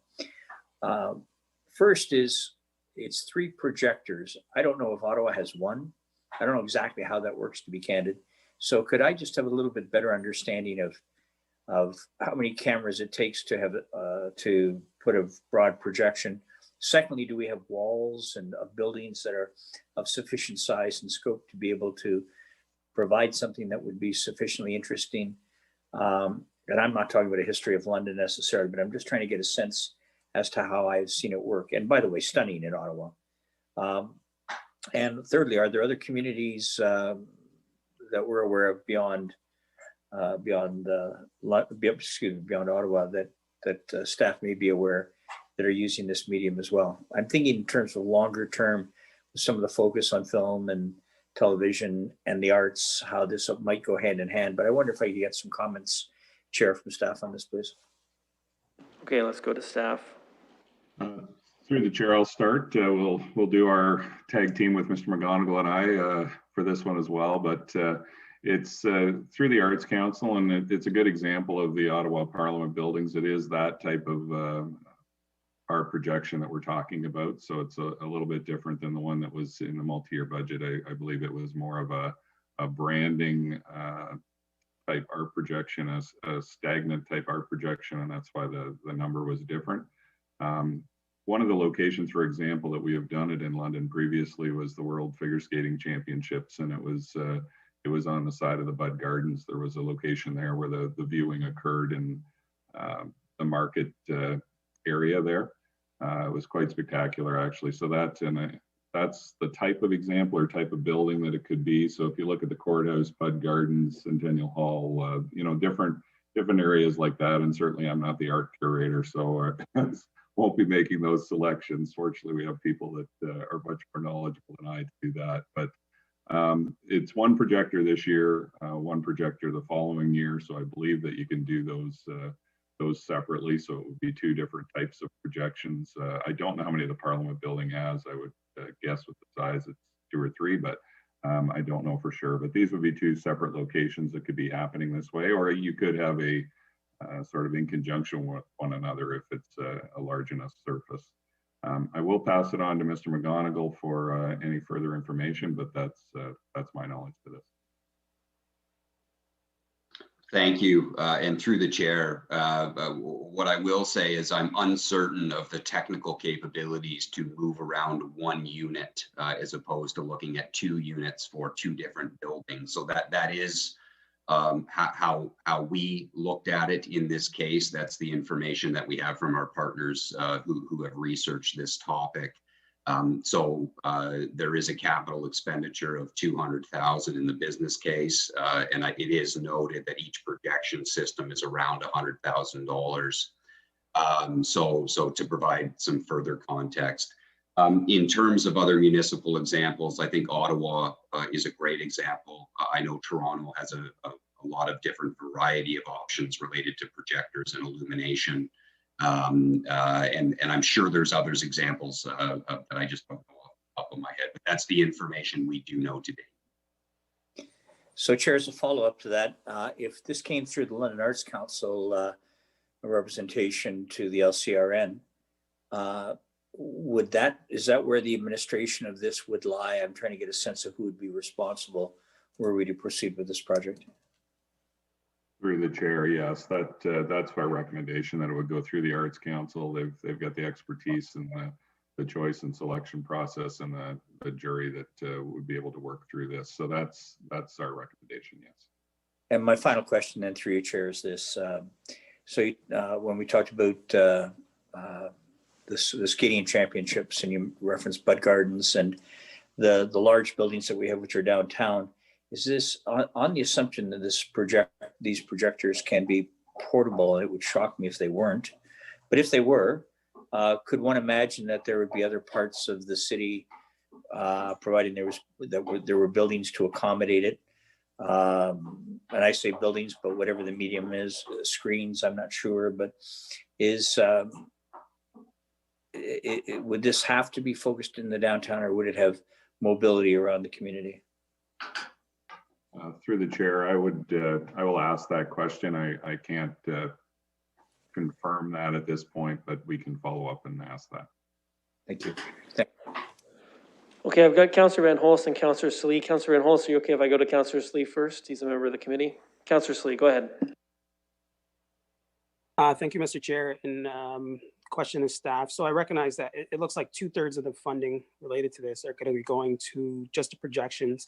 And then, if I'm understanding this just right, the curation of content, I'm assuming that 50,000 is money that goes directly to the artist. So sorry, I guess the 100,000 in total will go, monies go to the artist. Is that correct? Through the chair, yes, that's absolutely correct. Yeah, so I mean, I can appreciate, the need, and I can appreciate the success. I think just kind of the ratio of 200,000 for projections and then 100,000 going, to me, I think it's some help, but I don't think it's as significant of a help that will help the artist. I wish the ratio was the other way around for the projections and more money going directly to the artist. The other thing that I wanted to hopefully see was perhaps, or I guess I can ask this question, will staff be the ones, the City of London still have ownership of the projectors? Because I know there was mention about the Arts Council deciding, I guess, which content is curated, or will the music office have some input in ensuring that, new voices and new talent is having opportunities as well? Or is it just strictly just the Arts Council and we just give them the check and they make those decisions independent from us? Through the chair, we have a purchase of service agreement with the Arts Council as the City of London, the Music Office, the Arts Council, other partners, Tourism London, Downtown London. We are always at the tables together. So in terms of ownership of the actual capital asset, we haven't really got into the weeds of that discussion yet. So that is still part of the discussion. Will the Arts Council, and I think this was the question through the chair, will the Arts Council be the only contributor to content? And my response to that is the community will be the contributor to the content, and the Arts Council will administer that. And so I think from what I understood that we don't have a decision on who will own the actual projectors. Is that what was said? Sorry if I misunderstood. No, that is what I stated. It is municipal funding, so obviously we will look for ownership in the capital asset, but recognizing the short-term nature of this idea for action, it can sometimes be advantageous. As you know, through the purchase of service with the Arts Council, they can leverage other funding that the municipal government just can't leverage. So there's some opportunities there to leverage the municipal investment for additional investment as well for more curated content or additional projectors. So I just wanted to add that context. And sorry, to the chair, if it's okay. So just for clarity, so what I'm hearing is if why we're not saying decisively the city will own the projectors is because if another organization happens to own it, they might have flexibility in being able to leverage that funding. Is that kind of the reason? Because I think I'm just cautious of, giving city items to other organizations that we paid for. Yeah, through the chair, I think that's a great question. It is municipal dollars, so I guess what I would say is we will be exploring ownership with those dollars. We haven't gone to the market for a solution, so I just want to be careful of talking too much about procurement of solutions, noting that we haven't gone to the market yet for some solutions. So this is as much information as we have at the moment. We know that this is the cost of projectors. I think there's a lot of items to work out. Should council wish the City of London be the owner of that asset, we are most certainly happy to take that direction. Yeah, so I mean, I'll look to the mover, but I want us to maintain ownership, but at the same time, I don't have the London Arts Council is not here to weigh in unless they are of kind of maybe what they're thinking about of leveraging. I don't want to put them in an awkward position as well. But I mean, $200,000 is a significant amount of money, and I think the city can utilize those projectors for other purposes, whether it's public messaging that needs to be get out. In between the times when it's being used for art purposes. But I think there's another benefit that can be used where if the city has an important message that get out. So I just wanted to make sure that we can maintain some sort of ownership. So I'll leave it for now. Okay, thank you. I'm going to go to Councillor Van Holst. Go ahead. Oh, thank you, Mr. Chair. I'm supportive of the idea. If we want to attract people downtown, I think we need to cast a wide net, and this would certainly be an impressive things for people to come and see, and even make a ritual of coming to see. The projection that happens on the castle at Disney World and every night gets thousands of people to just stop and watch what's going on. And I think that's the kind of thing that's possible. I wonder if our dikes would be a good location to project among other things. But I realize that we want to be careful with our funding. However, this is an idea that's come up. I guess this is perhaps the second time it's come up from the public, and so I feel like I want to take it more seriously this time. Not that we didn't take it seriously, but I think that it's come up again means that they're more serious about it. So I'll be supporting this and really looking forward to what could come out of it. And again, we want to attract people to downtown. It's going to take more than a couple of public washrooms open into the evening to do that. So thank you. Okay, I've got Councillor Lewis, then Mayor Holder. Go ahead, Councillor Lewis. Thank you, Mr. Chair. So I've got a couple of follow-up comments. And with all due respect to the mayor and to Councillor Van Holst, London is not Ottawa. London is not Disney World. We've heard now from questions that have been asked that the mobility and ability to move these units to other parts of the city, use them for other purposes, is unknown. The ownership, if we approve this funding tonight, is still unknown. That's a whole lot of unknowns to me. But I hear that colleagues have some interest. And when those details are hammered out, I will be honest, I probably still won't support this, but it may change my mind, and it may change other members of the committee and council's mind. So I think based on the answers we've gotten so far, that I'm going to move to refer this back to staff, and that they come back to us with a more specific set of details coming forward. What is your point of order, Councillor Kaibach? There's already a motion on the floor, so. A motion to refer takes precedence over the main motion, so that his motion is actually in order. I will look to see if there's a seconder for referral. Councillor Hillier, okay. You can continue on with the idea of a referral. Go ahead. Thank you, Mr. Chair. I don't have much more to add other than to say we've heard that there's a whole lot of unknowns on this. And we're talking about $300,000 of public funds. So we do have a responsibility to be careful with those dollars. And I think referring this back until we get more information is the way to be responsible with it right now. So I hope people will support that. Okay, so I have, I think, Mayor Holder next. Do you want to talk about the referral or you want to talk about the main motion? You're going to tell me which part this is, because it's actually something that Councillor Lewis said in his comments to refer.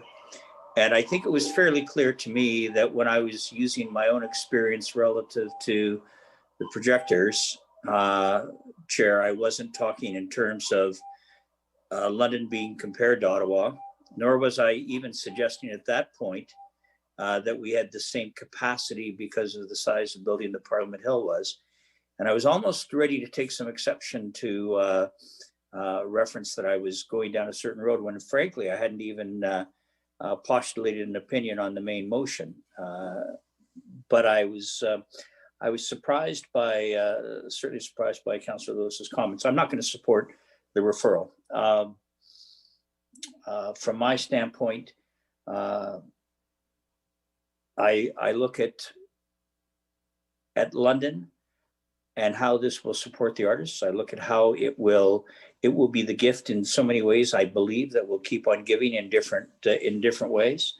The fact that not every question is answered is not an excuse, in my view, to not proceed with this.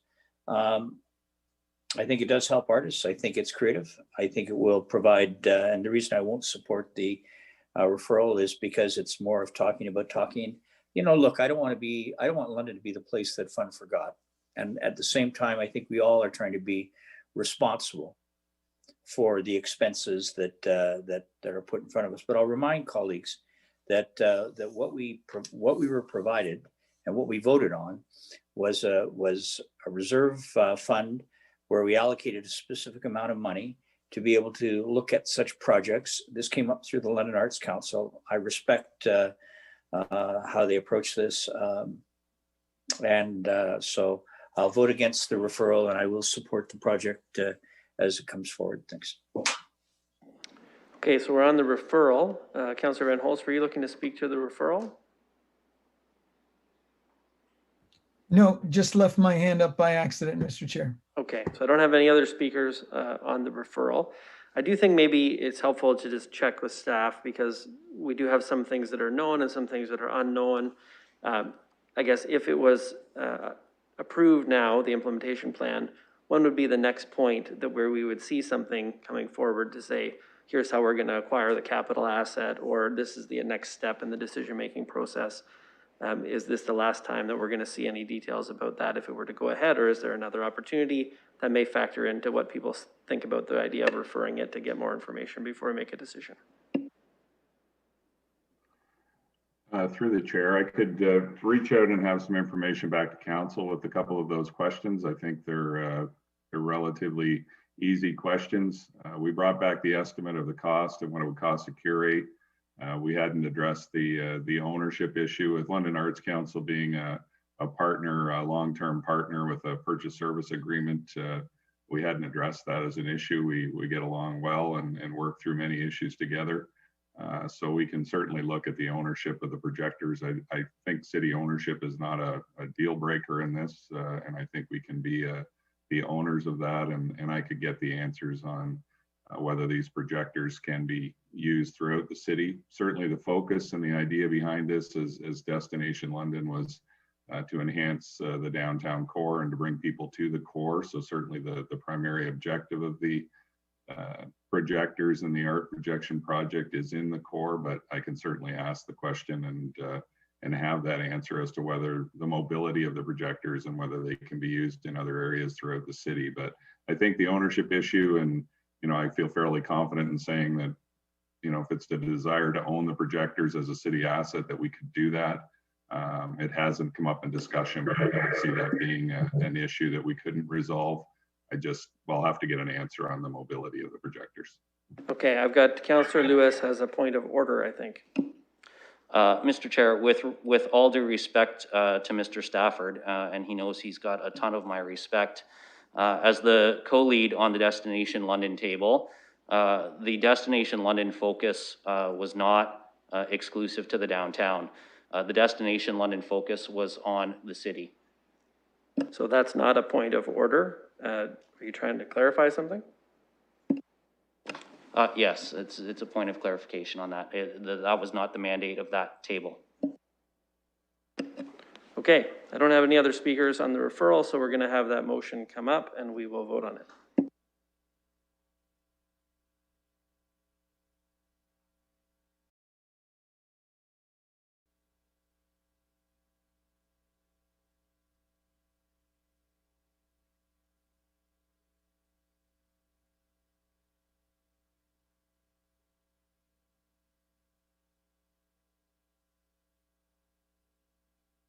Mayor Holder will need your vote verbally. Thank you. And this is on the referral, Chair? On the referral. No, thank you.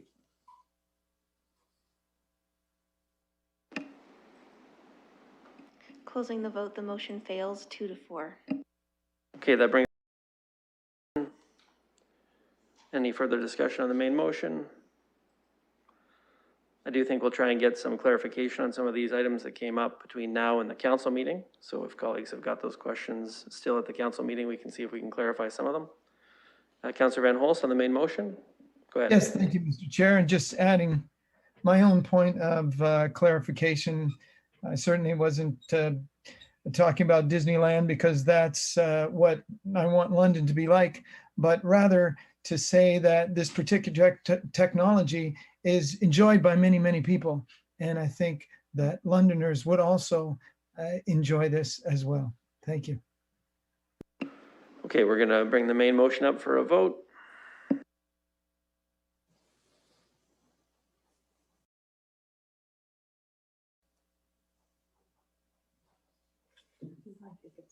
Chair, I'll vote yes.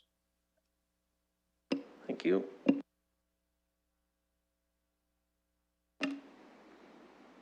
Closing the vote, the motion carries 4-2. 5.6, this is the Mural Facade grant. I'm going to go to Councillor Lewis, see what his questions are. You can get into debate specifically on this item, and then we'll see if there's a motion. Either go ahead or do something else. Go ahead, Councillor Lewis.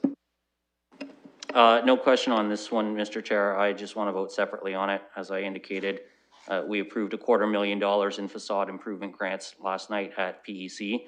I don't think that we should be layering that on. I think it should be in one area and one area only. Okay, is there a mover for this idea? Councillor Kaibaga, seconder? Councillor Hillier. Okay, any discussion on the motion? Councillor Van Holst? Yes, thank you, Mr. Chair. I see the mural facades is different than a facade grant, which is the more physical surface of this. Adding murals, I think, is a great idea, and they're things that inspire people, and they can be put in a number of places. I think this is not just for the downtown, but when we see these things as public art, I think it's very, very worthwhile. So I hope that we'll support this one as well. Thank you. Any other discussion?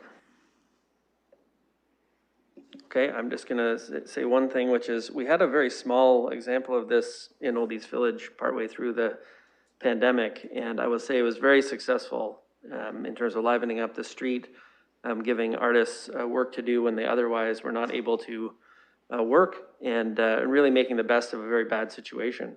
And you know, I think this kind of funding, it can go a long way, frankly, and both in terms of supporting the creative community and brightening up the built environment. So I think this is a good idea. I do see it as, you know, it's obviously related to the outside of buildings, but you know, facade improvement grants, you know, replacing your sign and doing something different with different elements of the facade is quite different than doing a mural. So I think both of those ideas on their own are both good.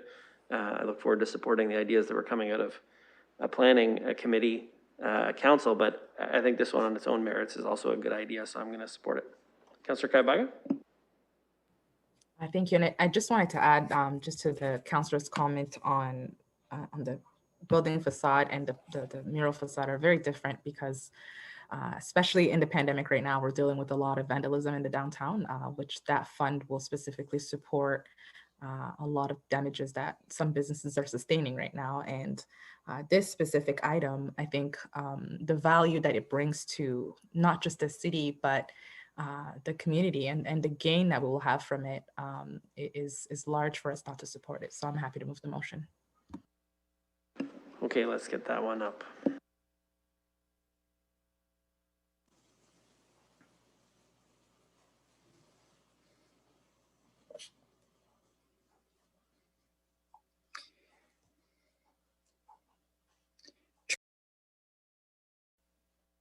Thank you.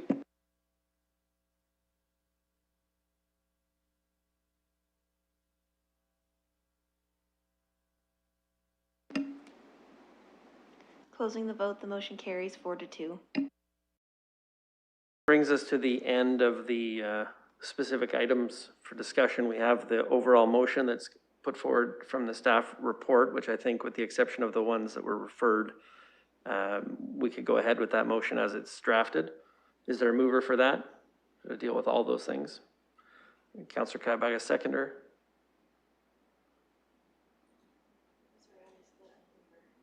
Councillor Kaibaga, seconded by the mayor.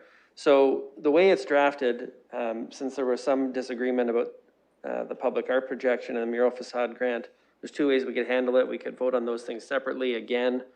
And I guess how dedicated Councillor Lewis is to dividing it. Go ahead.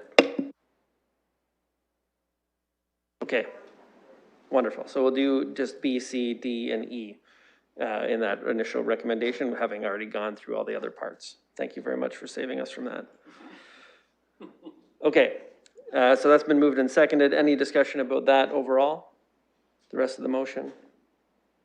Okay, we're gonna have that up on the screen.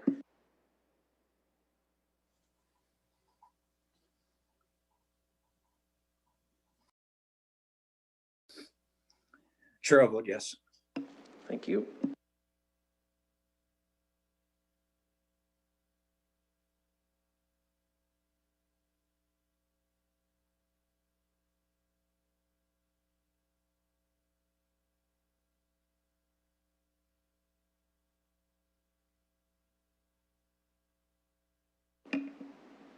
Closing the vote, the motion carries 6-0.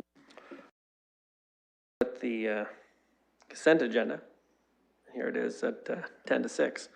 Okay, so we have 3 items left on the agenda. Lighting the dog parks, which is a letter from Councillor Van Holst, the deferred matters list, and then also the added communication from Councillor Kaibaga and Councillor Salee. So I'd like to move to the dog parks item 4.1.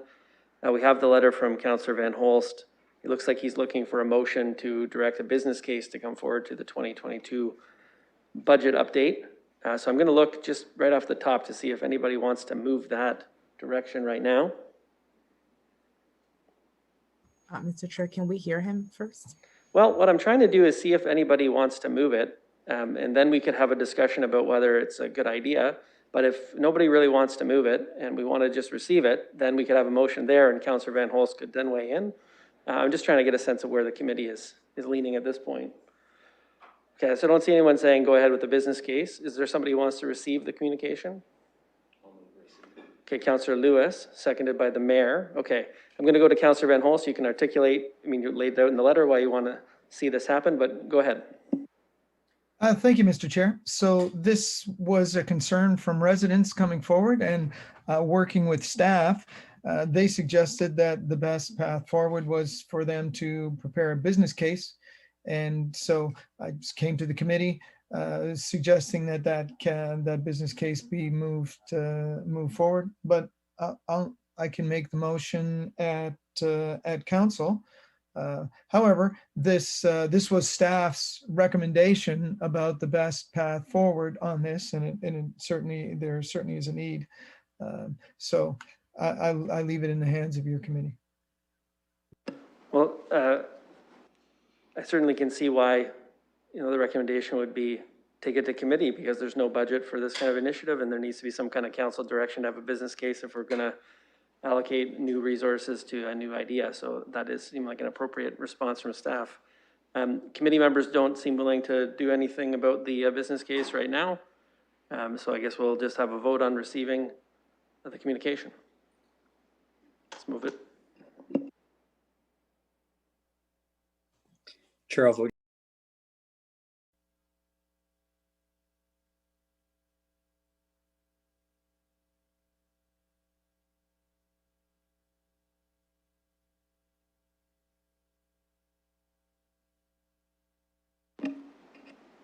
Closing the vote, the motion carries 6-0. To receive the deferred matters list. Moved by Councillor Lewis, seconded by Councillor Kayabaga. Any questions or comments about that? Certainly appreciate keeping us up to date on how things are going on the deferred matters. Quick question from Councillor Lewis, go ahead. Thank you, Mr. Chair, and just through you to staff, I just wanted to check in with Mr. Katolik or whoever might be here from bylaw. Are we still on target for the March cycle of this committee for the tow truck operator license to return to us? Through the chair, yes.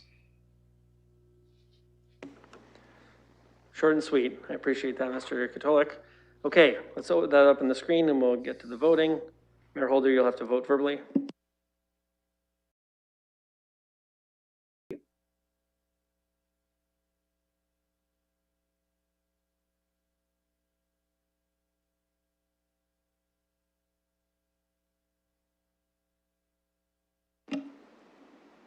Closing the vote, the motion carries 6-0. Brings us to the communication from Councillor Salee and Councillor Kayabaga. I'm going to go to Councillor Kayabaga to just introduce the motion that she's looking for support from committee. Go ahead, Councillor Kayabaga. Thank you, Mr. Chair. I actually wanted to make a modification. I spoke to Mr. Katolik and we discussed that it would be best if we moved this motion to the March 2nd meeting. So I wanted to see if my seconder would agree if we moved deferred this specific motion to March 2nd. I'm in agreement. Just to refer the whole consideration to the next meeting? Yes. Okay. So that's been moved and seconded. Is there a discussion on that? Moving it to the next meeting? Councillor Hillier. Yes, I'm all for moving it to the next meeting, but when staff comes back, if they could just have prepared what are other cities doing about this? And also on point C, establishing an anonymous complaint reporting system. How would we do that when it uses residential addresses? Sorry, Mr. Chair. We actually plan on modifying that item of the motion. So I think it's best to discuss this in the next meeting. Thank you. Okay, just to be very clear, this motion is just to refer the communication to our next meeting. We're not directing staff to do anything. We're just referring the communication. Okay. Councillor Salee?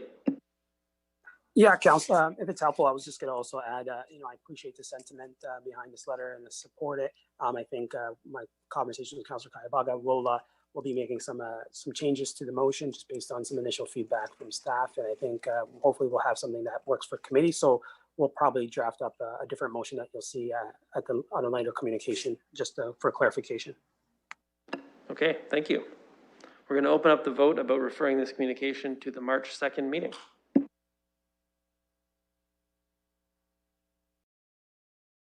Chair, I'll vote yes. Thank you.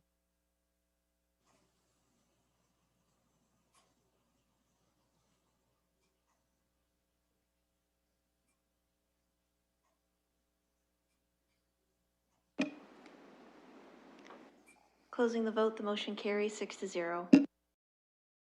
Any other additional business? Okay, I don't see any. Do I have a motion to adjourn? Councillor Kayabaga, Councillor Hillier. I want to say thank you, colleagues. I know this is a bit longer than some of our meetings, but we had a number of difficult issues to work through there. Not everybody's going to agree all the time. It takes a while sometimes to get to a group decision. Thanks very much for your time tonight. Everyone have a good day. We're going to have that up on the screen in a moment. Oh, we're doing a hand vote. All those in favor? Okay, we're adjourned. Thank you. Thank you, Chair.